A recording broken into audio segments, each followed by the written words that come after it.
honramos una vez más porque en medio de nuestro esfuerzo y de nuestro trabajo tú tomas los panes y los peces y te glorificas.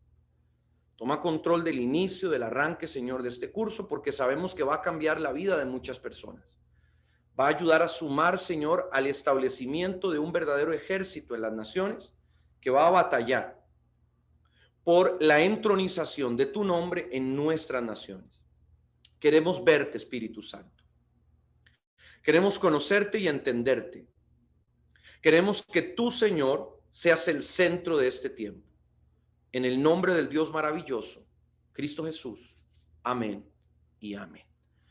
Bueno, mis amados, continuamos. Ahora estamos ya dentro del primer capítulo del libro de Residentes Inmortales. Estamos en la página número 25 y vamos a seguir retomando algunos de los versículos que están acá para referirnos al tema de la creación de los ángeles y los demonios. Como ya se los dije en la clase también pasada, es súper importante tener bien claros estos principios que estamos dejando en sus corazones para que a la hora de hacer guerra espiritual no desmeritemos la batalla, pero tampoco nos vayamos al extremo, que es algo de lo que todavía no he hablado, de pensar que somos guerreros intergalácticos y que por causa nuestra es que las cosas suceden. Y ese es otro gran error de los intercesores, de la gente que se mete en la batalla espiritual, de pensar que si ellos no hacen algo, si no hacen un acto profético, las cosas no ocurren. Dios sigue estando en control. Dios sigue teniendo dominio de todas las cosas. Y es en esa verdad que yo descanso. Mi guerra espiritual se ampara, se escuda en ese principio. Y mis acciones, desde luego, son importantes, pero no entendiéndolas como las que hacen que las cosas sucedan, sino como manifestaciones, evidencias de la fe que yo tengo. Y es esa fe la que dice la palabra, mueve montañas. Vamos a ir al libro de Mateo, capítulo 22, versículo 30. Leo algunos comentarios del libro. Otra característica importante a las demás que hemos mencionado de la creación de los ángeles es que estos no son una raza con la venia para reproducirse. Ya me refería a esto en la clase anterior, pero vamos a ver versos. A diferencia de los seres humanos que sí podemos hacerlo. En otras palabras, los ángeles son seres asexuales. Y en esto ellos comparten la misma naturaleza de Dios. Dios no es un ser sexual. Si bien Él se revela como Padre, perdonen, Él se revela como Padre, no lo hace sexualmente, sino lo hace en la naturaleza de lo que representa ser un padre. De ahí también se deriva una famosa pregunta que algunos hacen, sobre todo las damas, si por ejemplo una mujer puede dar paternidad espiritual. La mayoría de nosotros en nuestra mente dice, bueno, padre, paternidad, una mujer no puede. Esa es la lógica, digamos, que algunos usan. Sin embargo, cuando hablamos de la paternidad espiritual, hablamos de que nosotros, sobre todo los que ejercen la función apostólica, no son dadores de paternidad, sino son representantes de la paternidad de Dios, que es diferente. El concepto de paternidad en la escritura, vuelvo a insistir, no tiene que ver con un tema sexual, biológico, sino tiene que ver con un principio espiritual. Cuando nosotros vemos en la Biblia que alguien va en contra de la cabeza de la paternidad, no lo tenemos que conceptualizar como una batalla de sexos, ¿verdad? Como la famosa Jezabel que se dice que iba en contra de acá para dominarlo, controlarlo. Sino lo tenemos que entender desde un principio espiritual donde la representación de la cabeza bíblicamente es el padre y por lo tanto quien ataque esa cabeza o esa paternidad a quien afrenta es a Dios, su naturaleza, no al varón como ser sexual. Y en este caso vamos a ir nosotros al libro de Mateo, capítulo 22, versículo 30. Dice, pues en la resurrección, o sea, cuando hayamos sido redimidos, ni se casarán, ni se darán en casamiento, sino que serán como los ángeles de Dios en el cielo. Aquí también es muy importante prestar atención a esa incapacidad que el demonio tiene para reproducirse. Esta incapacidad tiene también una condicionante. Lo vamos a ver cuando hablemos del segundo gran pecado de los ángeles. El primer gran pecado es el que todos conocen, la mayoría conoce, que es cuando Satanás se rebela contra Dios y hace contrataciones con los demás ángeles y dice que una tercera parte fue expulsada del cielo, de ángeles. En este particular, nosotros vamos a empezar a construir en breve, posiblemente en la tercera clase, acerca de esa naturaleza que el demonio tiene a nivel caído para reproducirse, pero está condicionada por Dios. Y yo sé que ahorita tal vez no se me entiende todo lo que digo, pero lo vamos a entender más adelante. Lo que nos debe quedar claro de este versículo es que esa capacidad que nosotros tenemos de crear familia, de tener relaciones sexuales y reproducirnos, no la tienen los ángeles, ni mucho menos los demonios.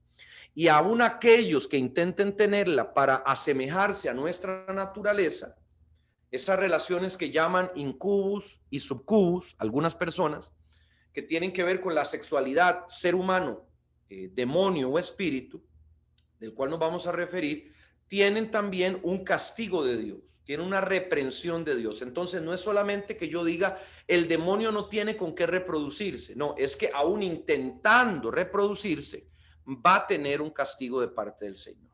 Bien. El cuerpo de los seres angelicales no es semejante al de los seres humanos, a pesar de que en la palabra se registran apariciones físicas, como los mensajeros que destruyen a Sodoma y a Gomorra. No significa que sus organismos son iguales a los nuestros. Estas criaturas fueron creadas como espíritus. Vamos a leer Hebreos capítulo 1, versículo 14. Vea lo que dice este texto. ¿No son todos espíritus ministradores, enviados para el servicio a favor de los que serán herederos de la salvación? Recordemos que venimos de un versículo de Apocalipsis donde hablamos acerca de la asignación de ángeles sobre iglesias. Y ahora estamos viendo otro versículo que nos permite inferir que los ángeles son siervos nuestros. Dejo la pregunta. ¿O serán siervos al servicio del propósito de Dios en nosotros? Son dos cosas diferentes. Cuando yo conceptualizo al ángel como un esclavo de mis caprichos, de mis deseos, de mis pasiones, voy a decir que yo le puedo orar al ángel y el ángel, por ejemplo, me va a obedecer o me va a responder. Cuando yo entiendo que en este caso los ángeles son asignados para los propósitos de Dios en nosotros, para colaborar en esos propósitos de Dios en nosotros, yo entiendo que ellos no están sometidos a mí. Ellos no están para que yo les diga, corra, vaya, venga, levante, tráigame. No, no. Ellos están por causa de la voluntad de Dios, pero también para cumplir esa voluntad de Dios en nosotros. Importante eso. En el caso de los demonios, merece una atención especial, ya que la Escritura enseña que algunos de ellos permanentemente están en busca de cuerpos humanos para poseer. Aquí ya nos empezamos a meter en ese mundillo que hemos denominado guerra espiritual y que va a rozar, porque no vamos a meternos exclusivamente en ese tema, no es un curso de liberación, pero sí tenemos que explicar principios de posesión demoníaca y por lo tanto también de liberación de cautivos. Porque desde una perspectiva ampliada, la guerra espiritual es una liberación de demonios, solo que no se entiende como algo individual, sino como algo, llamémosle territorial, regional, si lo podemos entender de esa manera. Esta idea es nacida en el cristianismo. Vea qué importante lo que dicen estas notas y ahorita lo voy a comentar. Ya que los judíos en su mayoría no comparten este concepto. Importante ahí. La noción de que una habitación para los demonios surge de su tormento por haber sido destituidos de la presencia divina. Ya voy a explicar esto, no se preocupe. Es fundamental tener presente que el Espíritu Santo decidió hacer de cada creyente su templo. Por lo tanto, la idea de poseer a las personas resulta un desafío. Aquí dice interesante, pero yo le voy a poner una palabra más coqueta. Le voy a decir, resulta un desafío determinante para los demonios. Ya vamos a leer Lucas capítulo 11, versículo 24. Dentro de la línea de explicaciones que yo vengo dando, retomo algunas ideas rápidas para que podamos entender a dónde vamos a caer ahorita. Recordemos, número uno, que Satanás es sacado de su morada original y él viene, digamos, a ser desplazado a un segundo cielo. También hablamos de que Satanás, por esa condición caída, ya él no piensa en adorar, ya no piensa en alabar, ya no piensa en glorificar a Dios. Ahora, ¿en qué piensa el diablo? El diablo piensa, digámoslo, ahora el diablo piensa en condición caída. Y ahora todo lo que él maquina, piensa, construye es venganza, odio, destrucción, mentira. Todos los pecados, conocidos y no conocidos, el diablo los utiliza para razonar, para actuar, para decidir. Esas dos variables nos llevaron luego a explicar que nosotros experimentamos un proceso inverso al que experimenta Satanás. Satanás cae de la gloria a el deterioro total de su ser. Y nosotros nacemos en una condición caída. Expliqué lo de David, que dice que en pecado nos concibió nuestra madre. Nosotros nacemos ya en pecado. Y a través de Cristo nosotros encontramos redención. Por lo tanto, ahora entramos en una etapa más compleja, donde el diablo nos ve a nosotros como esos representantes de Dios. No Dios, sino representantes de Dios y su voluntad. Al tomar en nosotros Dios su trono, al hacer de nuestro ser su trono, porque ahora somos templo del Espíritu Santo, Satanás entonces sabe que no va a poder desplazar a Dios del cielo. No hay forma de competir con Dios. Él es soberano, Él es supremo. Y por lo tanto, Él empieza a utilizar vías, llamémosle alternativas, para cumplir su objetivo en una condición caída. Y vuelvo al famoso ejemplo que yo les decía, de los animales enjaulados, ¿verdad? Cuando uno tiene un animal enjaulado en una prisión chiquitita, el animal va a experimentar ciertos efectos. Pero si yo luego lo paso a una habitación de zoológico, el animal igual sigue encerrado, y aunque los efectos tal vez no sean tan dramáticos en su cuerpo, sí va a tener efectos, va a tener reacciones. A manera, llamémosle, de efecto paliativo de ese síndrome de claustro que experimentan los animales salvajes, los humanos entonces empiezan, por ejemplo, a tirarle juguetes al animal. Usted lo va a ver con los depredadores, con el oso, con el lobo, con el león. Le tiran juguetes para que el animal piense que está cazando. Entonces el animal, que ahora está enjaulado, se mete, como decir, en una película donde él cree que está cazando en la selva. Y entonces él tiene todo un comportamiento que, aunque está jugando, él cree y se mete en esa película de que yo estoy matando a un animal como lo hacía antes, ¿verdad? Estoy depredando, estoy cazando. De alguna manera, ese efecto de claustro también está en Satanás. Aunque consciente de que él está enclaustrado, también igual como lo está en un animal, porque no podemos comparar a Satanás con un animal, pero consciente de ese claustro, Satanás se comporta como si él estuviera compitiendo realmente con Dios. Como si él estuviera realmente en una carrera y le va a ganar a Dios y ya en cualquier momento llegó antes. Y por supuesto Dios siempre, y es una frase que yo he acuñado, Dios siempre se le adelantará al diablo. ¿Cuántos dicen amén a eso? Pero Satanás siempre está en esa carrera permanente, compitiendo con Dios, tratando de robarle su gloria, levantando estructuras que asemejen esa adoración que Dios recibe a través de idolatría, a través de paganismo, y ya eso es un tema que todos conocemos. Entonces, cuando hablamos del ser humano y de la posesión demoníaca, el ser humano se convierte en ese espacio de contienda. No es el tercer cielo donde Dios habita, pero es un lugar donde Dios decidió habitar. Entonces a Satanás le resulta tremendamente atractivo para afrentar a Dios, tomar ese lugar, tomar esa condición caída.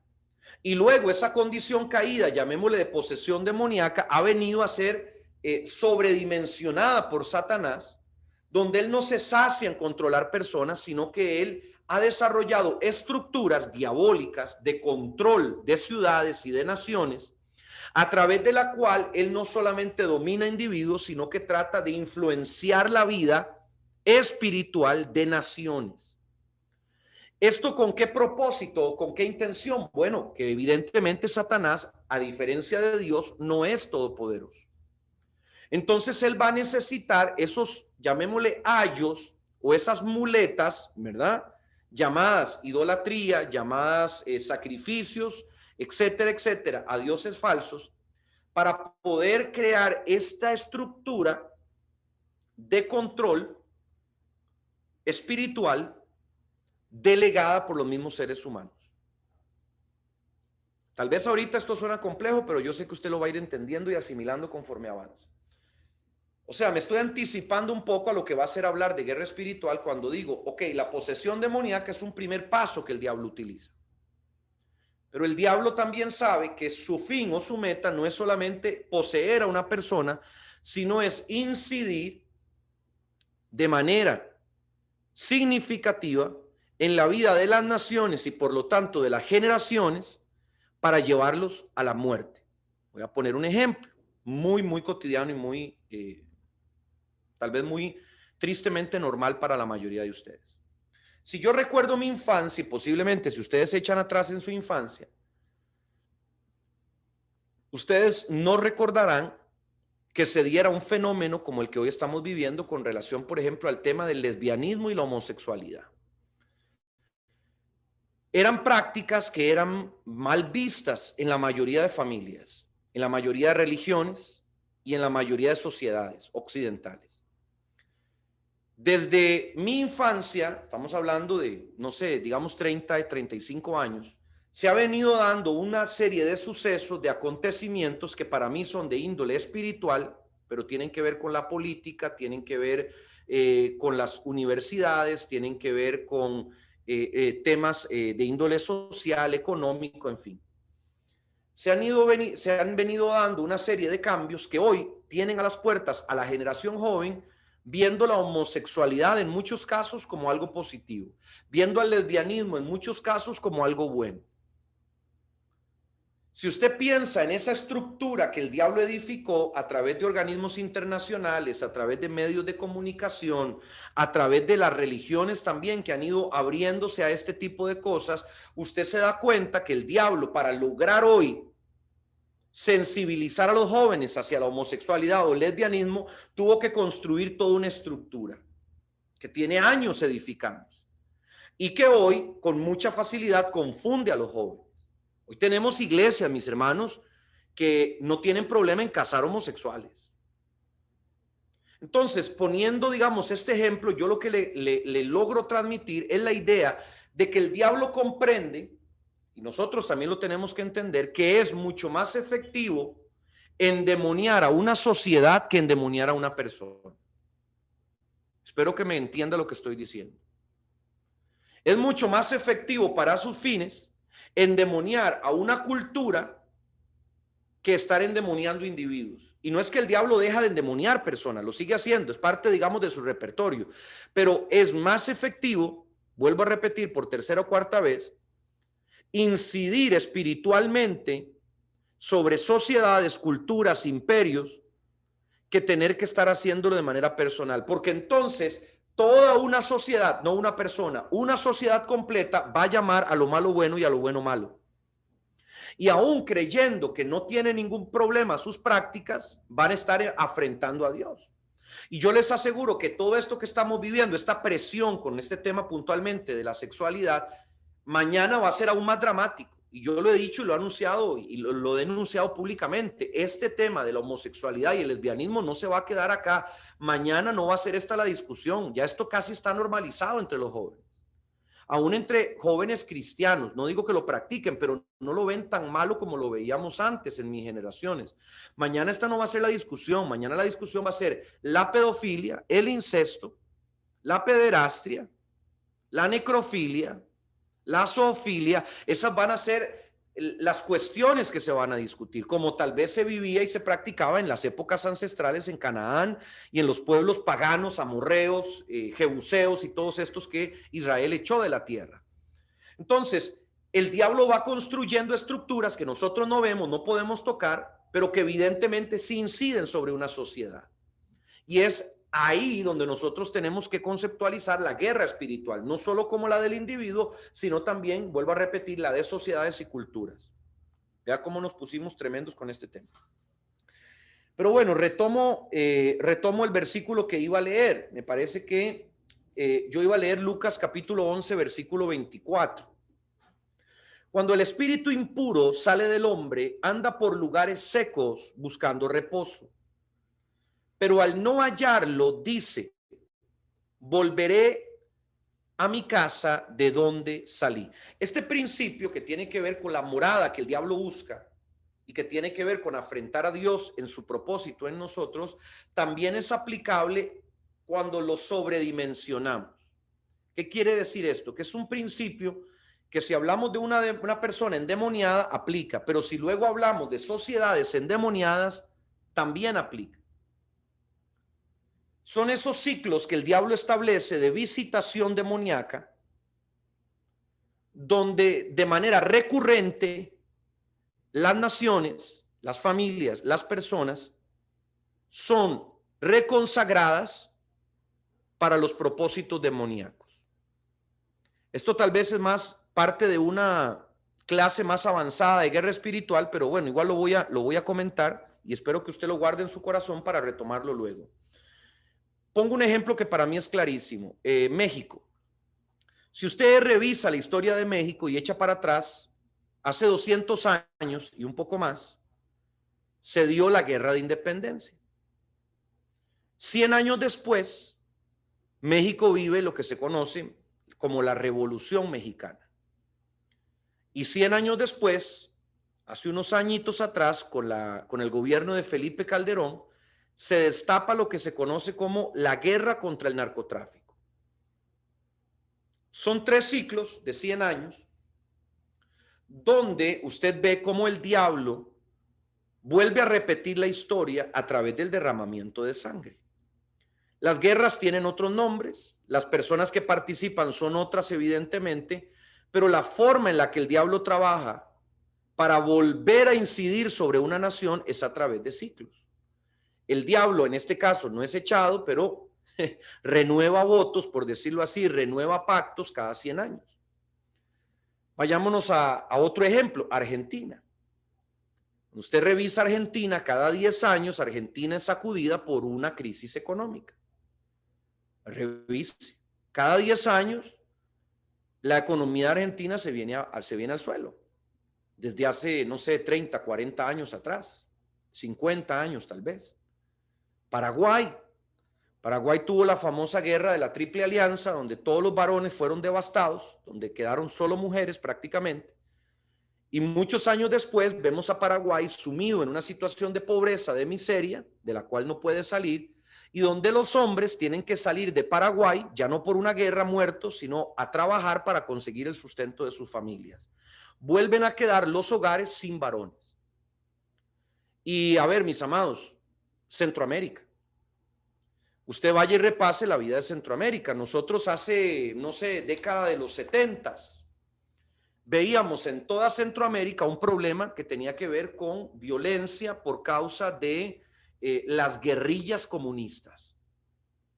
El Salvador, Guatemala, Honduras me parece también, y varias décadas después empezamos a ver la misma violencia, pero ya no por pandillas, perdón, ya no por guerrillas, sino ahora son maras pandilleras. No sé si usted me está entendiendo la idea, espero que sí. Igual va a pasar en Costa Rica, igual va a pasar posiblemente en Chile, va a pasar posiblemente aquí, allá, allá. Cada cierto tiempo el diablo vuelve a visitar una nación y deja una marca. esa marca es lo que en este caso llamaríamos una posesión demoníaca, de control, de dominio, que evidentemente es necesaria por cuanto el diablo no tiene la misma condición de Dios de ser todopoderoso, y es como que el diablo renueva el tiquete, vamos a decirlo así, a ponerlo en popular. El diablo dice, bueno, yo los dominé a ustedes durante algún tiempo, ¿quieren que los siga dominando? Y algunos tristemente dicen, amén, síganos dominando. Y entonces se viene toda esa desgracia, se vienen las guerras, se viene la violencia, se vienen las prácticas hechiceras con mucha intensidad, y el diablo sigue gobernando, dominando sobre algún periodo. Y el diablo vuelve sobre la nación y dice, quieren que lo siga dominando. Y alguien dice, presidente, masón de alto nivel, gobernante de la nación, primera dama de la república, llámele como quiera. Amén, queremos que nos siga dominando. Y vuelve nuevamente a pasar la tierra por el mismo vía crucis, por el mismo proceso. Entonces, constantemente la iglesia tiene que estar batallando con esta realidad. Usted dice, hermano, ¿realmente usted piensa que nosotros vamos a poder ganar esta batalla? Yo realmente creo, mis hermanos, que nosotros no vamos a ganar esta batalla. El que la gana es Jesucristo. Yo no voy a ganar esta batalla. Yo estoy ejerciendo un trabajo de resistencia, de convicción de que la batalla hay que librarla, porque si no, la batalla se va a llevar a mis hijos, se va a llevar mi matrimonio, se va a llevar mi economía, se va a llevar mi nación.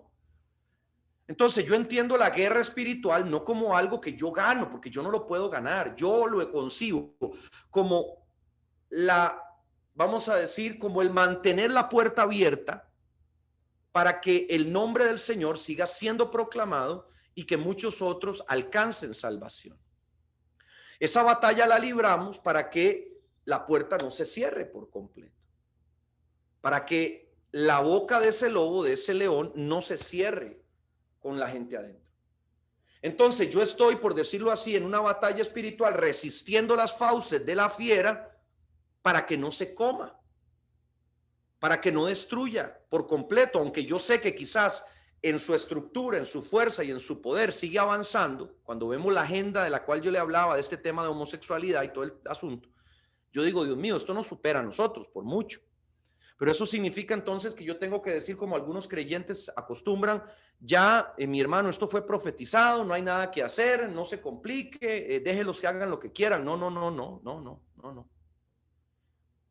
Esa es la actitud de un vagabundo espiritual, de una vagabunda espiritual, que primero no conoce quién es su Dios, que segundo no conoce de esa manifestación multigeneracional de Dios, donde nosotros, mis hermanos, no estamos peleando por nosotros o por nuestra causa, peleamos por los que vienen detrás, peleamos por nuestros hijos. Entonces, si yo soy capaz, por ejemplo, de ahorrar toda mi vida para dejarle una herencia a mis hijos y que a ellos no les cueste tanto como me costó a mí, por ejemplo, ¿cuánto más yo no voy a dar esta batalla por causa de que a ellos les va a tocar vivir en un mundo más difícil, más complejo, más oscuro? Otros dicen, no, entonces mejor no tengo hijos. Bueno, volvemos a lo mismo, gente que no tiene revelación de Dios. Y cuando usted empieza a decir todas estas cosas, mis hermanos, yo le aseguro que más de una pedrada nos llevamos. Más de un golpe nos terminamos dando, porque muchas veces hemos adoptado estas actitudes, estas posiciones que no proceden de Dios. Mi Dios no es temor, mi Dios no es miedo. Mi Dios me dice que con Él yo voy a saltar los muros.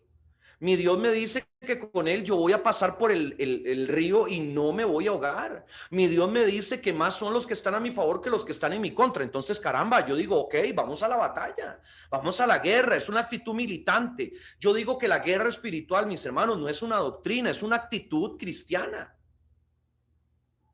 Es una actitud cristiana. La guerra espiritual no es algo que yo le enseño a una persona y que la persona lo hace y lo repite como si fuera a ver, una vana repetición.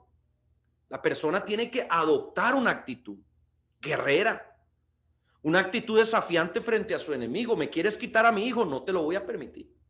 ¿Me quieres quitar mi matrimonio? Yo voy a pelear por él. ¿Me quieres dejar en la lona financieramente? Yo no me voy a entregar y no le voy a dar gusto al diablo y le voy a pelear cada centímetro de mi economía. En ese mundo, en esas variables, en ese comportamiento, es que muchos cristianos dicen la guerra espiritual es lo obvio, es lo lógico, es lo que corresponde. Pero cuando usted no está metido en ese camino, como me pasó ahora con la publicidad que sacamos de guerra espiritual, aparecen los hermanitos que dicen ya no hay ninguna guerra que librar. Y queda uno realmente asustado. Vayamos al libro de Lucas, capítulo 1, versículo 19. Bien, búsquelo por favor. Voy por acá a leer algunas cositas que están anotadas en el libro. Dice, ellos buscaban en los seres humanos una guarida, refiriéndonos al libro de Lucas 11:24, pero también una confrontación directa con Dios. La metáfora del texto anterior es evidente, ya que los demonios no fueron creados para poseer personas. Vea qué interesante. Y dejo mi silencio ya clásico para que usted piense lo que le acabo de decir. Los demonios no fueron creados para poseer personas. Ese no es su talento, esa no es su gracia. No nos confundamos. Ese no es el objetivo de los demonios. Los demonios se pueden, pueden ocultar o esconder en un cuerpo humano, pero ellos no están persiguiendo eso. Su batalla es contra Dios. Y todo lo que les sea útil para enfrentar a Dios, lo van a usar. Entonces tampoco es que nos creamos tan especiales que el demonio me busca a mí porque mi cuerpo es divino y maravilloso. No, no. Así como el diablo puede endemoniarte porque le eres útil para sus efectos, también puede buscar no endemoniarte, pero influenciarte a través de una sociedad. Una sociedad atea, una sociedad secularizada, humanista, una sociedad que le rinde culto al cuerpo, banal, egocéntrica. A veces yo veo gente que digo, el diablo no necesita endemoniar a este personaje. Y se lo digo con toda honestidad. Porque están tan influenciados por pensamientos demoníacos que su vida ya es como la de un endemoniado. Ojo con eso. Al caer al segundo cielo y no poder enfrentarse con el poder del Eterno, ellos intentan, refiriéndose a los demonios, plantarle cara a la soberanía de su Creador, tomando su lugar en aquellos que se lo permiten. La posesión demoníaca tiene lugar cuando un espíritu maligno ocupa el lugar que solo debería tener el Espíritu Santo. Esto para mí, que acaba de leer, es la definición de posesión demoníaca. ¿Qué es una posesión demoníaca? Cuando en la vida de una persona el lugar que le corresponde al Espíritu Santo lo ocupa un demonio. Eso es posesión demoníaca. Evidentemente, en sociedades, mis hermanos, donde la vida es tan poco espiritual y cada vez se humaniza más, se busca independizar más de Dios, muchos de estos espíritus, sin duda, poseyendo personas, no tienen que manifestarse como tradicionalmente nosotros lo asumimos. Pero claro que sí operan en la gente, aunque digamos no sea evidente y notorio. En otras palabras, tenga cuidado porque tal vez tiene a alguien endemoniado a la par y no se ha dado cuenta. Santo. Siempre dentro del apartado físico de los ángeles y los demonios, encontramos que estos tienen capacidad para desplazarse a distintos escenarios. Pueden llegar a moverse desde la misma presencia del Padre hasta la tierra, donde habita la humanidad. En el tanto haya una autorización divina para ello. Son capaces corporalmente de adaptarse a esos ambientes. Esto lo quiero decir para que podamos entender lo que viene. ¿Ok? A pesar de esa destreza, de esa facilidad para moverse entre diferentes ambientes espirituales, naturales, el hábitat natural, como ya lo dije desde el principio, que se constituyó para los demonios luego de su caída, es lo que se conoce como el segundo cielo. Pero esto no representa que es su morada ideal. Bien, eso no lo perdamos de vista. Por el contrario, los ángeles que guardaron su fidelidad continúan gozando de su habitación original cerca del Señor. Veamos un ejemplo perfecto en el caso de los ángeles, donde se demuestra que estos cohabitan con el Creador. Lucas capítulo 1, versículo 19, dice: Respondiendo el ángel le dijo: yo soy Gabriel, que estoy delante de Dios, y he sido enviado a hablarte y a darte estas buenas nuevas. Bueno, el mismo Gabriel ahí testifica de su lugar de morada. Otra cosa importante de esto que estamos hablando es entender que aunque ellos se mueven en diferentes espacios, no son seres que hayan sido creados bajo la concepción de omnipresentes. Y esto aplica para el diablo, ¿verdad? Nosotros decimos diablo, Satanás, Belcebú, y le damos el nombre diverso que se le dan las culturas para todo lo que vemos que es negativo. Pero eso no significa que el que realmente es concebido como Luzbel esté en todo lugar. Y esto es muy importante comprenderlo porque precisamente por esa incapacidad de ser omnipresente, los demonios necesitan utilizar la edificación de estructuras espirituales que les permitan tener una influencia permanente sobre la sociedad. Apunto sobre eso y guardo mi silencio para que usted lo retome conmigo. El diablo no puede estar en todas partes. Y como no puede estar en todas partes, pero sí quiere influenciar permanentemente a las sociedades y culturas, necesita construir una edificación que se lo permita. ¿Cómo lo hace? Bueno, ya lo vamos a ver. No sé si en este curso lo podremos ver ampliamente, pero lo veremos tal vez más adelante cuando hablemos, por ejemplo, del tema de las líneas ley, masonería. Hablaremos de monumentos, hablaremos de estructuras arquitectónicas. La más famosa de todas, de las primeras famosas de todas, es la Torre de Babel. Recordemos cómo el diablo, intentando controlar a la humanidad para enfrentar a Dios, los mueve, ¿verdad? Los hostiga a edificar una estructura terrenal humana, visible, que obviamente le permitiera a Satanás mantener dominio. Pero esto no se quedó allá, esto se sigue manifestando constantemente.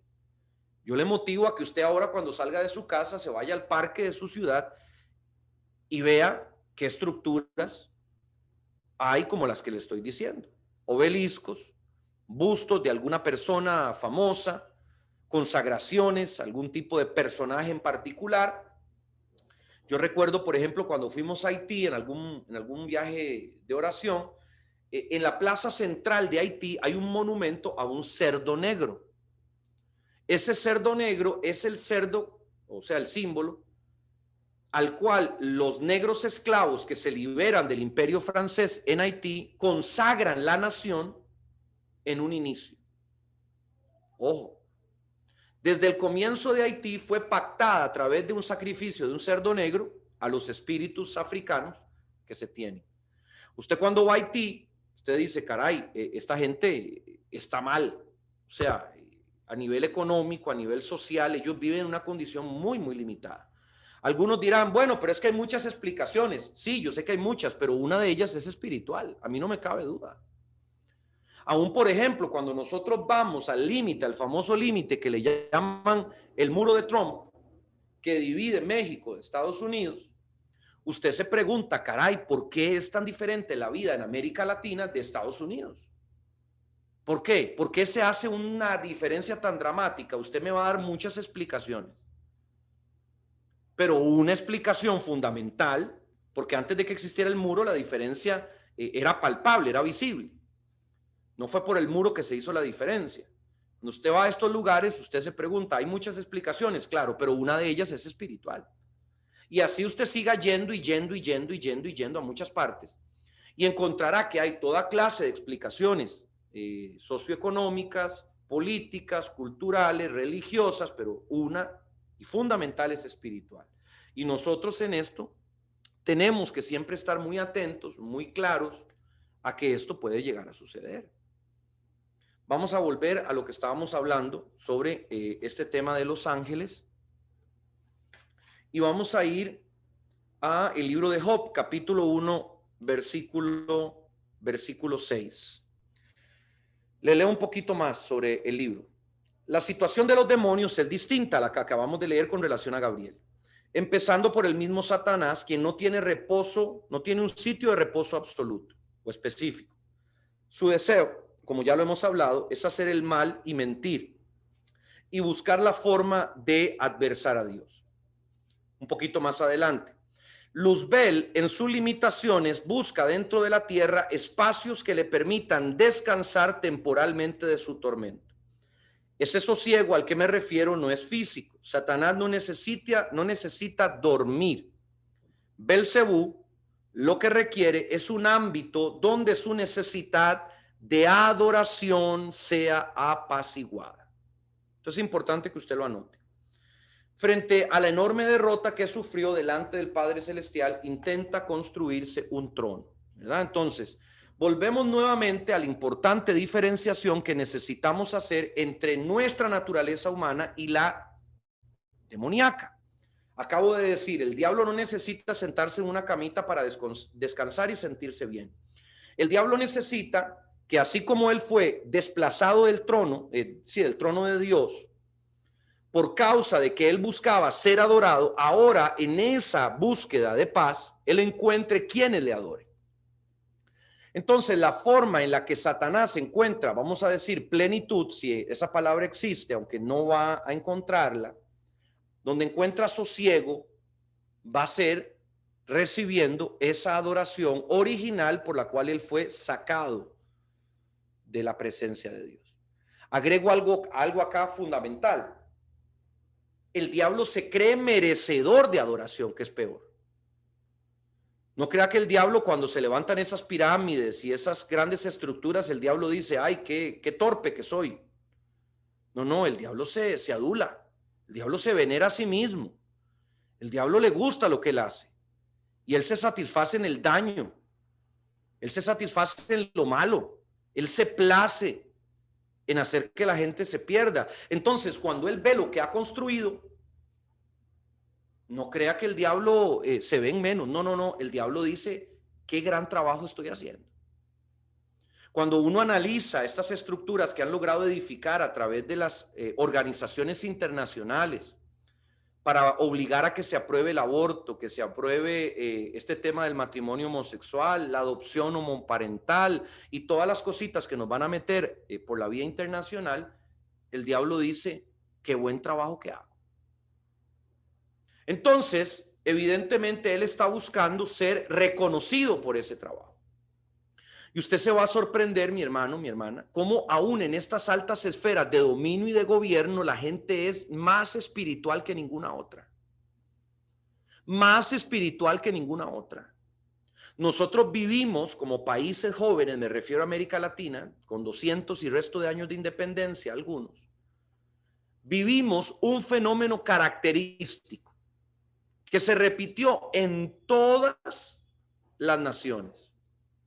En la creación de constituciones, en el desarrollo de guerras independentistas, en la descolonización de España, todos nuestros países vieron el emerger de la masonería como una forma de control político y, obviamente, humano.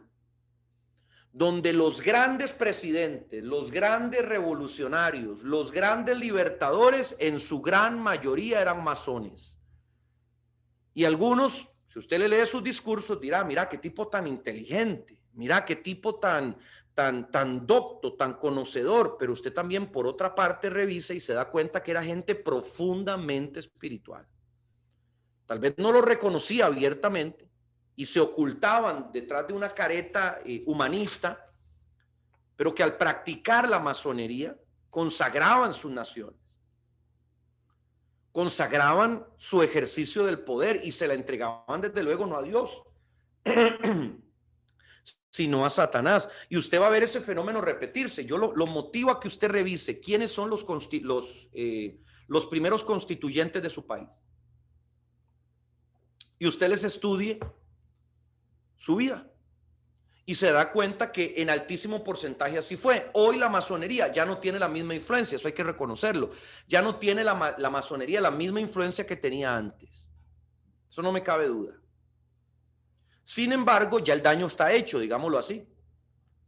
Porque ellos ya pusieron una piedra fundamental, pusieron una piedra, como decía la misma palabra, angular, en la creación de nuestras naciones para establecer principios errados, para establecer principios equivocados. Y en medio de esa práctica esotérica, nuestras naciones fueron dadas a luz. ¿Quiere que le cuente cómo fue dado a luz Israel, por ejemplo? Para que usted entienda la diferencia a lo que me refiero. Israel no fue concebida por un grupo de masones que se pusieron de acuerdo ni por una guerra civil. Israel como nación fue concebida por una palabra profética dada por Dios a un padre. Cuando usted entiende estas verdades, mis hermanos, usted dice, wow, de verdad que hay una gran diferencia. Hay una diferencia diametralmente opuesta. Y aún hoy se sigue reflejando. Se sigue reflejando, porque aunque obviamente Israel y el Estado de Israel tiene políticos y gente que piensa bien y otros que no piensan tan bien, Israel hoy fue declarado, hace unos días atrás, el primer país del mundo que anunció que había dejado de ser obligatorio el uso de la mascarilla, porque lograron vacunar a todo el mundo antes que cualquier otro.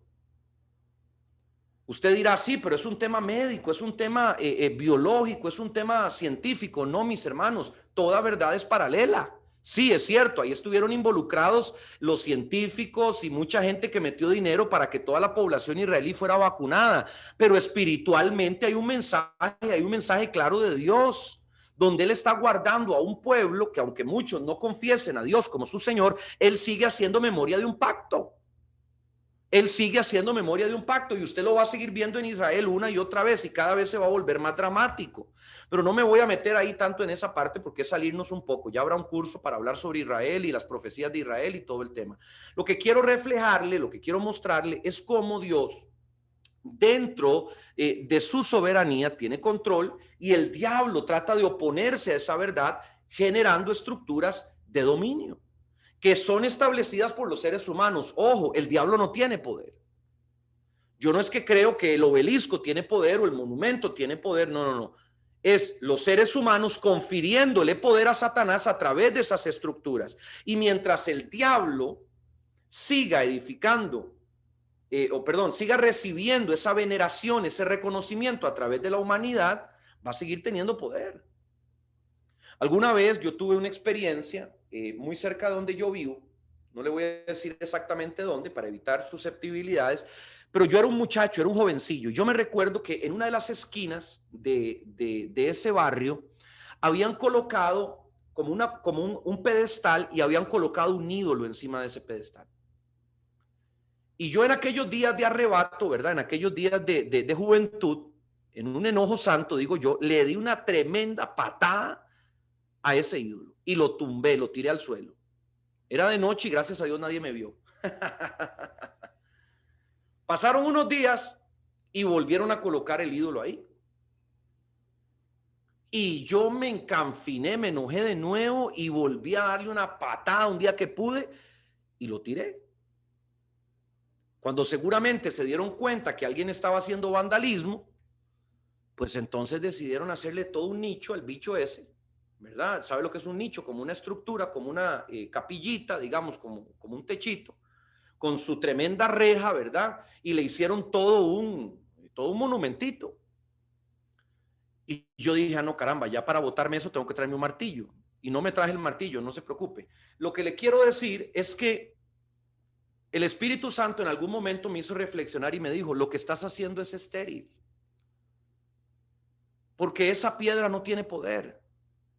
El poder se lo confieren aquellos que la entronizan en ese lugar. Lo que tú necesitas es hablar y enseñar a esos que entronizan a esa piedra para que se arrepientan de su pecado y me conozcan genuinamente. Entonces, no estoy diciendo que la guerra espiritual no es necesaria, claro que hay que hacerla, pero yo sé y vuelvo a repetir que el poder no lo tienen las estructuras, el poder se lo dan a aquellos que las edificaron y para qué las edificaron. Entonces, desde luego que yo oro y clamo a Dios para que estas cosas se detengan, para que el diablo tenga cortocircuito, ¿verdad? En sus entramados diabólicos, porque una manera efectiva de destruir a Satanás es desnudar su mentira, es evidenciar su falsedad. Entonces, cuando usted reconoce que el diablo está sentado en algún lugar, usted no necesita ir a patearle el trono, usted necesita denunciar que el trono está ahí. Y como él es padre de mentira y no tiene poder en sí mismo, en el momento que su mentira queda en evidencia, su ilegalidad eh, lo, lo ataca, por decirlo de alguna manera. Lo impide de seguir operando de la misma forma. Entonces, es ahí donde el papel de los profetas es fundamental. Porque el profeta, ¿qué hace? El profeta denuncia el pecado. ¿Dónde está el pecado? Cuando esa acción se ejecuta, dice el Señor que Él no haría nada si antes no revela su secreto a sus siervos los profetas. Vea qué tremendo cómo enlazamos todo lo que hemos venido hablando, y los que me han acompañado me entienden mucho mejor. Porque hablar de los profetas en la guerra espiritual es determinante, casi diría es indispensable. El profeta viene para hablar, para denunciar, para notificar, y en el momento que esa ejecución tiene sitio, Dios empieza a trabajar. Dios empieza a manifestarse, Dios empieza a involucrarse. Y mis hermanos, le tengo una buena noticia: no hay nadie en este mundo que se le pueda oponer a nuestro Dios. No hay ninguna criatura. No hay ninguna criatura que tenga la capacidad de resistir a Dios. Entonces, en la guerra espiritual, lo que nosotros hacemos es meter a Dios en la ecuación. Cuando una sociedad, una cultura, una generación le dio la espalda a Dios, nosotros levantamos la mano y decimos: hello, aquí estamos los que vamos a llamar, los que vamos a invocar, los que vamos a decir: he aquí un altar vivo para el Dios de Israel, para el Dios verdadero. Entonces, cuando yo meto a Dios en la ecuación y no lo hago en mi carne, no lo hago en mi humanidad, no lo hago en mi intelecto, yo, mi hermano,